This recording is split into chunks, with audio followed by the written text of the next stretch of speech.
बिस्मिल्लाहिर्रहमानिर्रहीम। अस्सलाम वालेकुम। प्रोग्राम इन सेशन के साथ मैं हूं आसमा चौधरी, आपको खुश आमदीद कहते हैं।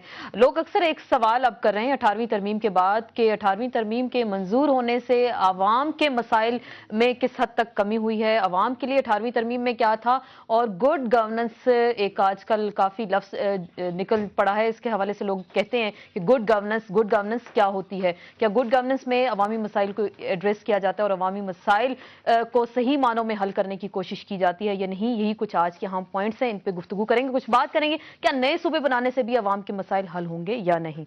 स्टूडियोज में हमारे मौजूद मेहमानों ने ज्वाइन किया, इनका तारुफ आपसे कराते हैं। हमारे साथ तशरीफ रखती हैं आसमा अरबाब आलमगीर साहिबा, एजाजी मुशीर हैं प्राइम मिनिस्टर की सैफरन पे। आप साथ तशरीफ रखते हैं सेनेटर मुशाहिदुल्लाह खान साहब, मुस्लिम लीग नून के सीनियर रहनुमा हैं। आप साथ तशरीफ रखते हैं सेनेटर जमाल खान लगारी साहब, मुस्लिम लीग काफ के सीनियर रहनुमा हैं। आप सबको खुश आमदेद कहते हैं। आसमा, आपसे जानना चाहेंगे गुड गवर्नेंस क्या होती है और आपकी हुकूमत अवामी मसाइल को एड्रेस करने के लिए किस हद तक संजीदा है।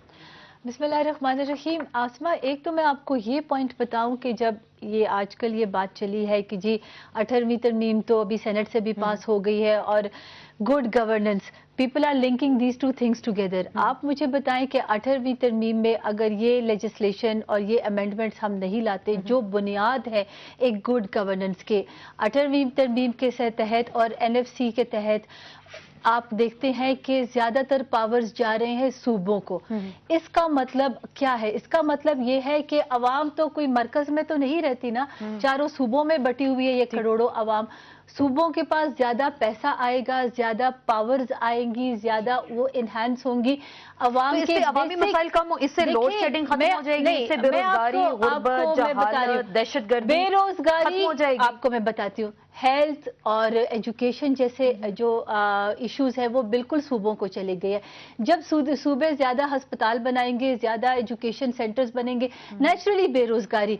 अगर आप दहशतगर्दी को के, वो तो एक इंटरनेशनल इशू है, वो तो एक रीजनल इंटरनेशनल इशू है, वो तो पाकिस्तान एक फ्रंटलाइन स्टेट है, वो इशू अलग है। लेकिन अगर हमें टेररिज्म का मसला हो या हमें लोड शेडिंग का मसला हो, तो क्या इसका ये मतलब है कि हम लेजिस्लेशन नहीं करेंगे? क्या इसका ये मतलब है कि ये मुल्क डिक्टेटर के चुंगल से आजाद नहीं होगा और सही सिमत की तरफ नहीं जाएगा?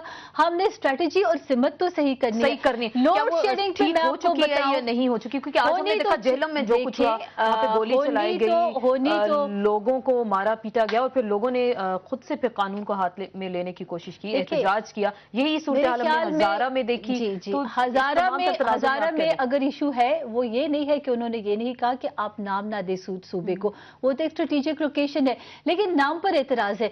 अगेन वो एक जमहूरियत है, उसमें अगर ये प्रोविंशियल असेंबली से 2/3 से पास कर सकते हैं जो आपका कानून कहता है, तो आप किसी पाकिस्तानी को इससे रोक नहीं सकते।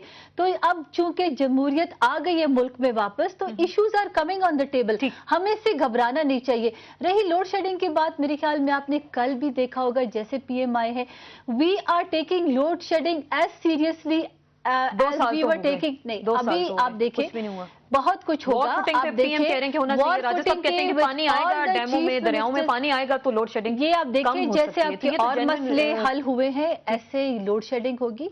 ये बड़ी एक इम्पोर्टेंट बात है। 20-20 घंटे हम मानते हैं लोड शेडिंग सफर हो रही है, लोगों को बहुत नुकसान है। सेनेटर मुशाहिदुल्लाह खान, आपसे मैं जानना चाहूंगी कि 18वीं तरमीम तो चले पास हो गई, सेनेट से भी हो गई, नेशनल असेंबली से भी हो गई, गुड गवर्नेंस और प्लस अवामी जो मसाइल हैं उनको एड्रेस किया जा रहा है, यानी 18वीं तरमीम के मंजूर होने से अवामी इश्यूज को एड्रेस किया जाएगा। बिस्मिल्लाहिर्रहमानिर्रहीम। देखें जी, दो बातें हैं। एक तो 18वीं तरमीम जो है इससे भी गुड गवर्नेंस का ताल्लुक ज़रूर है, लेकिन अगर फ़र्ज़ करें ये ना भी होती तो गुड गवर्नेंस एक ऐसी चीज़ है कि वो हर वक्त उसके लिए यानी कि स्पेस होती है अगर कोई करना चाहे, इंटेंशंस हों। ये ऐसा ही है कि जैसे किसी घर में सुघड़ औरत जो है वो बहुत थोड़े से पैसों में एतदाल के साथ चलती है, ज़्यादा बिजली खर्च नहीं करती, ज़्यादा पानी खर्च नहीं कर सकती, बच्चों को अल्ले तल्ले नहीं करने देती, और जितने पैसे लिमिटेड जो पैसे उसमें रह के मनी मैनेजमेंट जो है वो इस अंदाज से करती है। हमारे हुक्मरान है वो फिर क्या करें? सुगड़ औरतों की तरह वो बिहेव कर रहे हैं, सुगड़ औरतों की तरह वो मुल्क के मामलात को चला रहे हैं, या फिर आपको भी अफरा तफरी नजर आ रही है? एक तो होती है सुगड़ औरत, एक उसके बिल्कुल बरक्स होती है। वो क्या होती है? वो जो भी होती है वो ये हुकूमत होती है। अच्छी बात। आप ये देखिए آپ یہ دیکھیے، دیکھیں میں بالکل ایمانداری سے یہ بات کر رہا ہوں کہ ابھی تک ہمیں گڈ گورننس کا کہیں شائبہ بھی نظر نہیں آیا۔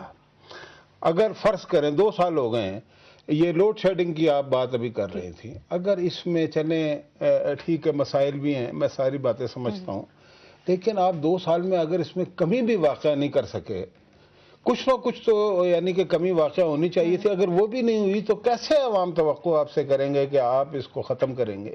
کوئی ایسا ٹھوس منصوبہ ابھی تک نہیں آیا، اور باتوں کو ہوا میں ایسے اڑا دیا جاتا ہے کہ جی ہم تو رینٹل پاور پلانٹس لا رہے تھے، اپوزیشن نے لیکن وہ بھی یہ بھی کہا جا رہا ہے نا کہ دریاؤں میں پانی ہوگا تو پھر لوڈ شیڈنگ کم ہوگی، تو اس کا مطلب آپ قدرتی طور پہ انحصار کر رہے ہیں۔ بات یہ ہے کہ لیکن صوبائی مسئلہ تھوڑا سا انہوں نے ڈسکس کیا کہ اب صوبائی خود مختاری مل رہی ہے اور تمام یہ جو گڈ گورننس کے ایشوز ہوں گے صوبوں کے پاس جائیں گے۔ پنجاب کی چلے ہم مثال لیتے ہیں، پنجاب میں کس حد تک آپ کو گڈ گورننس نظر آ رہی ہے؟ دیکھیں یہ اتنی جلدی نہیں ہوگا، یہ اس میں کیپیسٹی بلڈنگ کا ایک کوشچن ہے بڑا اہم، وہ خیر مرکز کے لیے بھی ہے، لیکن صوبوں کو لیے چونکہ یہ نئی بات ہوگی، ایک بے پناہ اختیارات انہیں ملیں گے اور ہمیں امید ہے کہ وہ اپنی کیپیسٹی بھی دکھائیں گے، لیکن یہ تو کم از کم 1.25 سال کا تو انہوں نے ٹائم رکھا ہے نا، اس میں یہ جو سارا چیزیں ٹرانسفر ہوں گی، اور ضروری نہیں ہے کہ اس کے بعد 2 سال رہ جائیں گے، نہیں ضروری نہیں 1.25 سال میں بھی ہو پائیں، دفاتر شفٹ ہوں گے، بہت سارے فنڈز جائیں گے وہاں پہ، اس کا پھر اسٹاف جائے گا، تو پہلے تو 27 مہینے رکھے جا رہے تھے اسی کمیٹی میں، 27 سے لوگوں نے شور کر کے اس کو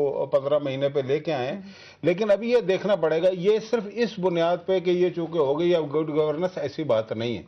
گڈ گورننس جو ہے وہ دیکھیں 2-3 چیزیں اگر حکومت مینیج کر لے سگھڑ عورت کی طرح، کہ مثلا یہ طے کر لے کہ کرپشن نہیں کرنے دینی، کوئی بھی ہو، اپنا ہو پرایا ہو، اسے کرپشن نہیں کرنے دینی اور اس کو سزا دینی، اس لیے کہ کرپشن رکے گی تو پیسے بچیں گے، اور پیسے۔ دوسری بات یہ ہے کہ جو غیر ترقیاتی اخراجات ہیں اس کو ہر قیمت پہ کم کرے۔ نمبر 3 بات یہ ہے کہ جو اپنے ذاتی اخراجات ہیں حکومت کے، جو بے پناہ ہیں، ان کو کم کر کے یہ پیسا بچا کے اگر عوام کے حوالے کیا جائے تو انہیں تھوڑا سا یہ معلوم ہوگا کہ کوئی انیشیٹو آ رہا ہے۔ سینیٹر لغاری صاحب آپ سے جاننا چاہوں گی، آپ کو کیا لگ رہا ہے گڈ گورننس کا ایک اہم ایشو، عوامی مسائل کا ایشو، اور تیسری 18ویں ترمیم تو چلے منظور ہو گئی دونوں ایوانوں سے، عوامی مسائل کو، عوامی ایشوز کو حکومت ایڈریس کر رہی ہے یا نہیں، اور آپ لوگ کیا لائے عمل بنائیں گے؟ فیوچر کی پالیٹکس آپ کس طرح سے دیکھیں؟ جی 18ویں ترمیم ایک بہت اہم قدم تھا، اور اس کے اندر تمام جماعتوں نے بہت پازیٹیو اور